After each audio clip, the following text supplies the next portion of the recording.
Hello everyone, welcome to Medic Talks. So today we will discuss about syncope. Syncope यानी कि मूर्छा आ जाना.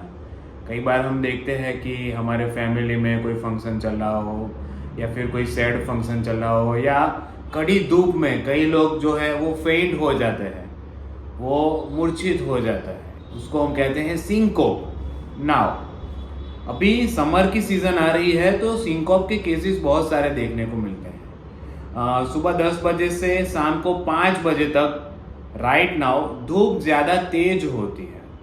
तो क्या है कि कई लोग specially in school going girls, in females and in aged people, जो लड़कियां स्कूल जाती हैं, जो मेंस्ट्रुएट करती है, जिनको पीरियड्स आते हैं फीमेल्स में, और जिनकी उम्र ज़्यादा है 40 या 50 से ज़्यादा है, ऐसे लोगों में ये सिंकोप के अटैक हमें देखने को मिलते हैं. नाउ तो क्या होता है, क्यों ये लोग ऐसे बेसुध हो जाते हैं, चक्कर आ जाते हैं और गिर जाते हैं?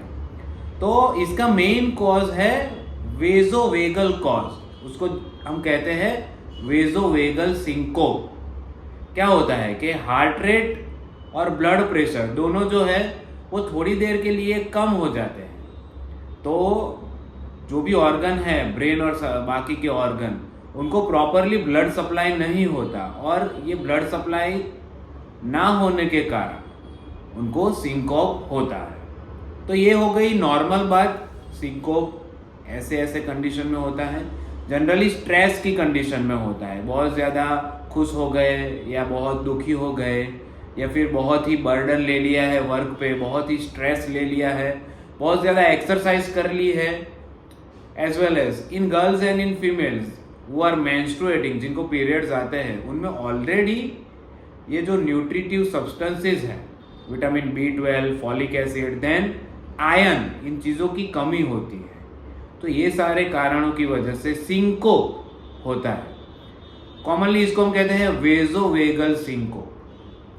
फिर आती है बात उन पेशेंट्स की जो हाइपरटेंसिव है, और वो पेशेंट्स के जिनको बार बार हाइपोटेंशन होता है. हाइपरटेंसिव सब्जेक्ट्स कि जो एंटी हाइपरटेंसिव्स लेते हैं, कई बार क्या होता है कि डोजेस ज़्यादा होते हैं तो हाइपोटेंशन हो जाता है, ब्लड प्रेशर कम हो जाता है, और उसकी वजह से भी उनको सिंकोप होता है. नाउ कार्डियक डिजीजेस में, देन सेरेब्रल डिजीजेस में, वाल्वुलर डिजीजेस में सिंकोप देखने को मिलता है. नाउ जब भी कोई पब्लिकली या फैमिली में या आप जहाँ भी वर्क कर रहे हो वहाँ ऐसे सिंकोप से गिर जाता है, तो सबसे पहले आपको क्या करना चाहिए? जब भी कोई ऐसे गिर जाता है तो सबसे पहले आपको उसकी पल्स चेक करनी चाहिए. तो सबसे पहले आप उसकी रेडियल पल्स चेक करिए. अगर रेडियल पल्स नहीं आती तो कैरोटिड पल्स चेक करिए. कैरोटिड आर्टरी कहाँ है?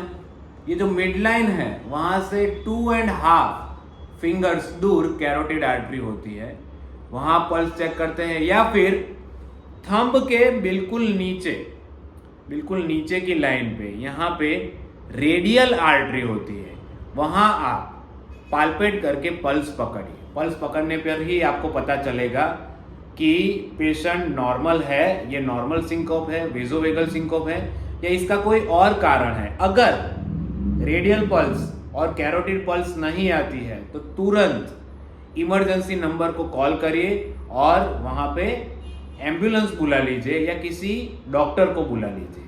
तो उस तरह से आप ऐसे पेशेंट की जान बचा सकते हैं. Hope you like this lecture. Please like, share and subscribe my YouTube channel medic talks. Thank you very much.